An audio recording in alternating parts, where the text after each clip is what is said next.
tahun 1992. Seorang pria tua tampak berdiri di tembok peringatan veteran Vietnam di Washington DC.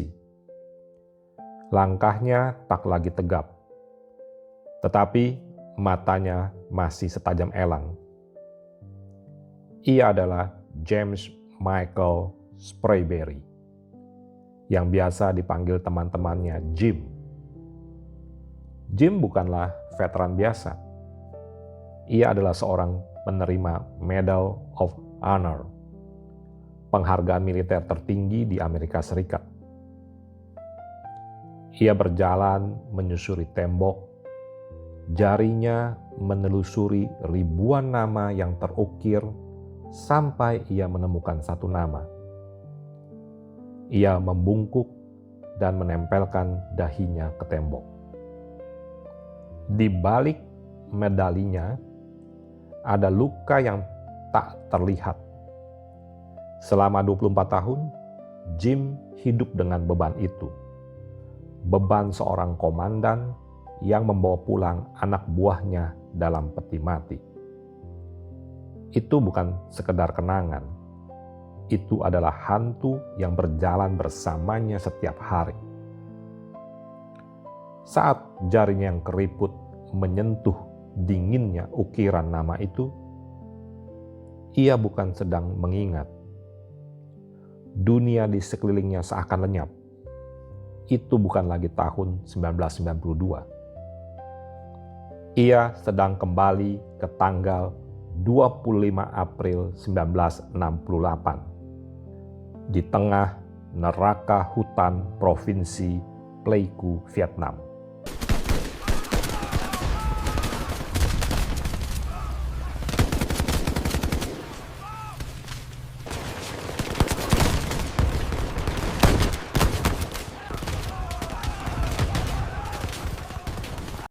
Jim dan pasukannya disergap dalam sebuah serangan yang brutal. Di tengah hujan peluru dan ledakan, Jim menyaksikan anak buahnya berjatuhan.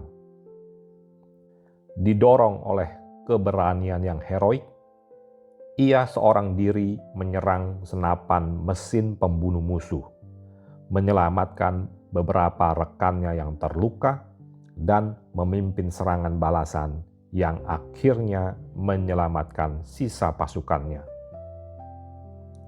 Bagi Jim, udara kembali terasa lembab dan panas. Bau mesiu kembali menyengat. Ia tidak sedang mengingat anak buahnya. Ia sedang bersama dengan mereka. Di depan tembok itu, pengorbanan sahabatnya bukanlah sebuah data sejarah. Pengorbanan itu menjadi realitas yang hidup, hadir, dan merobek jiwanya saat itu juga. Saudara-saudari yang terkasih, sebelum kita merefleksikan lebih lanjut pengalaman Jim, saya ingin mengajak Anda untuk membaca kutipan Katekismus Gereja Katolik paragraf 1163 sampai 1165. Bunda Gereja yang penuh kasih memandang sebagai tugasnya pada hari-hari tertentu di sepanjang tahun merayakan karya penyelamatan mempelai ilahinya dengan kenangan suci.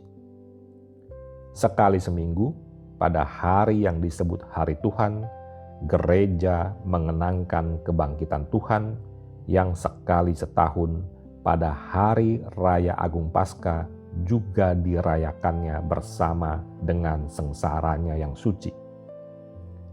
Namun, selama kurun waktu setahun, gereja memaparkan seluruh misteri Kristus.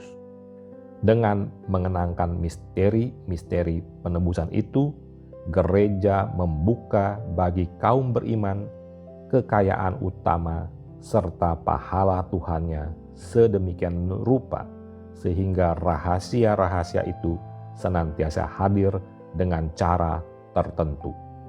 Umat mencapai misteri-misteri itu dan dipenuhi dengan rahmat keselamatan.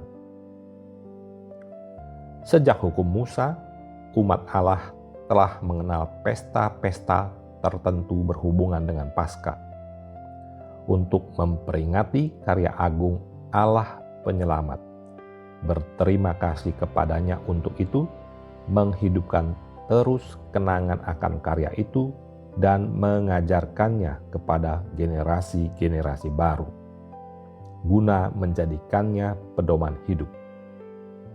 Pada masa gereja, antara Paskah Kristus yang dilakukan satu kali untuk selama-lamanya dan penyelesaiannya di dalam kerajaan Allah, liturgi yang dirayakan pada hari-hari pesta tertentu diwarnai oleh sifat baru dari misteri Kristus. Kalau gereja merayakan misteri Kristus, maka di dalam doanya selalu kedengaran lagi satu perkataan, hari ini. Satu kata yang menggemakan doanya yang diajarkan Tuhan dan seruan Roh Kudus. Hari ini dari Allah yang hidup. Kemana manusia diundang untuk masuk adalah saat Paskah Yesus yang meresapi dan menopang seluruh sejarah. Kehidupan telah menyebar luas ke segala makhluk, dan semuanya telah dipenuhi dengan sinar yang besar. Fajar, segala fajar merembes masuk ke semesta alam, dan Ia yang telah ada.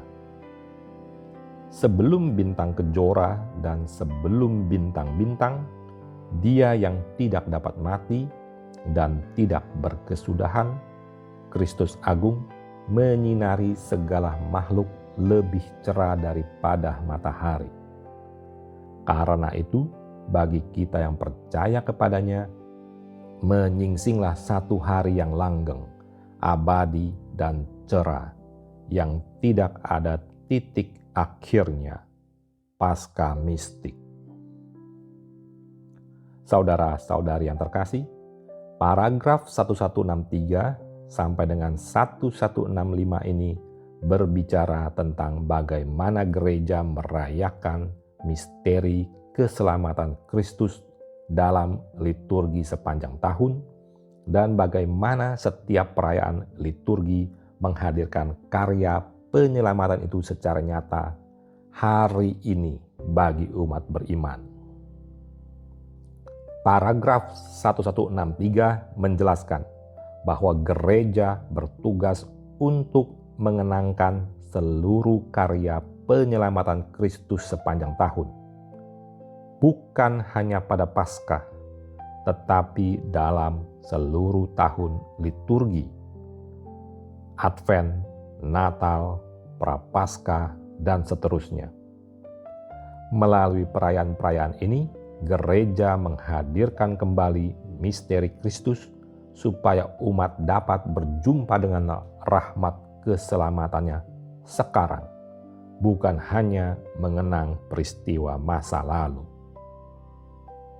Pada paragraf 1164, Katekismus menjelaskan bahwa tradisi mengenangkan karya keselamatan lewat pesta atau perayaan sudah ada sejak zaman Israel, misalnya Paskah Yahudi. Gereja melanjutkan tradisi itu tetapi dengan makna baru, Paskah Kristus, yang satu kali terjadi untuk selamanya, menjadi pusat setiap pesta dan perayaan liturgi. Sementara paragraf 1165 menegaskan setiap kali gereja merayakan misteri Kristus, ia selalu berbicara tentang hari ini. Artinya karya keselamatan itu terjadi sekarang juga. Bagi Allah, waktu keselamatan bukan masa lalu, tetapi hari ini. Saudara-saudari yang terkasih dalam Kristus, apakah Jim Sprayberry hanya sedang bernostalgia? Apakah ia hanya terjebak dalam kenangan pahit? Sama sekali tidak. melalui ritual sederhana, yaitu datang ke tembok, menyentuh nama. Ia menjadikan sebuah peristiwa masa lalu itu hadir dalam hidupnya saat ini. Inilah gambaran nyata dari apa yang dilakukan gereja bagi kita setiap minggu, setiap Natal, setiap Paskah. Katekismus mengajarkan bahwa gereja di sepanjang tahun memaparkan seluruh misteri Kristus. Apa artinya ini? Artinya, saat kita merayakan Misa Kudus, kita bukan sedang menonton drama tentang perjamuan terakhir. Kita bukan sedang membaca buku sejarah tentang sengsara Yesus. Bukan. Gereja melalui liturgi menarik kita semua masuk ke dalam satu kata yang luar biasa, yaitu hari ini. Sekarang, mari kita refleksikan pada diri kita sendiri. Bagaimana kita memandang Misa Kudus setiap hari Minggu? Apakah kita memandang misa sebagai acara peringatan? Sebuah upacara untuk mengenang? Kita datang ke gereja untuk mengingat kembali perjamuan terakhir yang dilakukan Yesus bersama murid-muridnya. Kita mendengarkan bacaan Injil yang menceritakan kembali sengsara dan wafatnya di Kalvari. Kita merayakan kebangkitannya sebagai sebuah peristiwa agung yang terjadi 2000 tahun yang lalu di sebuah negeri yang jauh. Secara tidak sadar, kita memperlakukan iman kita seperti sebuah museum. Kita datang melihat artefak-artefak suci, mendengar cerita-cerita hebat dari masa lalu kita pulang dengan perasaan terinspirasi. Atau mungkin lega karena kewajiban mingguan telah selesai. Jika ini adalah cara kita memandang misa, maka kita telah melewatkan seluruh keajaiban dan kuasa yang ditawarkannya. Gereja mengundang kita bukan sekedar mengenang, tetapi untuk mengalami. Kuncinya ada pada satu kata yang sederhana, hari ini. Katekismus menekankan, kalau gereja merayakan misteri Kristus, maka di dalam doanya selalu kedengaran lagi satu perkataan, hari ini. Kata itu bukanlah sekedar hiasan kalimat. Ini adalah fondasi dari seluruh liturgi kita. Untuk memahaminya, kita perlu mengerti perbedaan cara Tuhan memandang waktu dengan cara kita memandangnya. Kita hidup dalam satu waktu yang berjalan lurus seperti rel kereta api. Ada stasiun kemarin, ada stasiun hari ini, dan ada stasiun besok yang akan kita tuju. Kita tidak bisa kembali ke stasiun yang telah kita lewati. Tuhan tidak terikat oleh rel ini. Bayangkan, Anda sedang menonton parade di pinggir jalan. Anda hanya bisa melihat barisan yang ada di depan Anda saat ini. Tuhan lebih dari itu. Ia menonton parade yang sama dari atas gedung pencakar langit. Ia bisa melihat keseluruhan parade, dari barisan yang paling depan hingga paling belakang, dalam satu pandangan. Bagi Tuhan, seluruh sejarah manusia adalah satu sekarang yang abadi. Bagi Tuhan, wafat Yesus di Kalvari bukanlah peristiwa yang dulu terjadi. Itu adalah sebuah tindakan kasih yang selalu hadir di hadapannya. Kebangkitannya bukanlah kenangan dari masa lampau. Itu adalah kemenangan yang abadi. Lalu bagaimana kita yang terkurung di rel kereta waktu ini bisa mengakses sekarangnya Tuhan itu? Jawabannya adalah liturgi. Misa Kudus adalah pintu gerbang, titik temu di mana waktu kita yang terbatas bersentuhan dengan kekekalan Tuhan. Saat imam mengucapkan kata-kata konsekrasi, inilah tubuhku, inilah darahku, ia tidak sedang mengulang sebuah drama. Ia sedang membuka pintu gerbang itu. Dan melalui pintu itu, pengorbanan Kristus yang satu, tunggal dan sempurna di Kalvari dihadirkan kembali secara nyata di atas altar kita. Jika kita benar-benar meresapi kebenaran ini, cara kita mengikuti misa akan berubah total. Saat kita berada di dalam misa, kita bukanlah penonton di sebuah teater. Kita adalah partisipan di kaki salib. Wanita yang berlutut di sebelah Anda adalah Maria Magdalena. Pria yang menunduk di depan Anda adalah Yohanes sang murid terkasih. Kita berdiri di atas tanah suci Golgota. Hosti kudus yang diangkat oleh imam bukanlah sekedar simbol atau roti peringatan. Itu adalah tubuh dan darah dari Tuhan yang sama, yang hari ini sedang menyerahkan nyawanya demi pengampunan dosa kita. Doa-doa dan permohonan yang kita panjatkan saat misa bukan kita kirim ke surga yang jauh. Kita sedang membisikkannya langsung di kaki salib, di mana harga untuk setiap rahmat, setiap pengampunan, dan setiap penyembuhan dibayar lunas. Jika Anda masuk ke dalam gereja, cobalah ini. Pejamkan mata Anda sejenak dan katakan dalam hati, "Aku tidak datang untuk mengenang. Aku datang untuk bertemu. Aku tidak datang untuk mendengar cerita. Aku datang untuk berada di sana."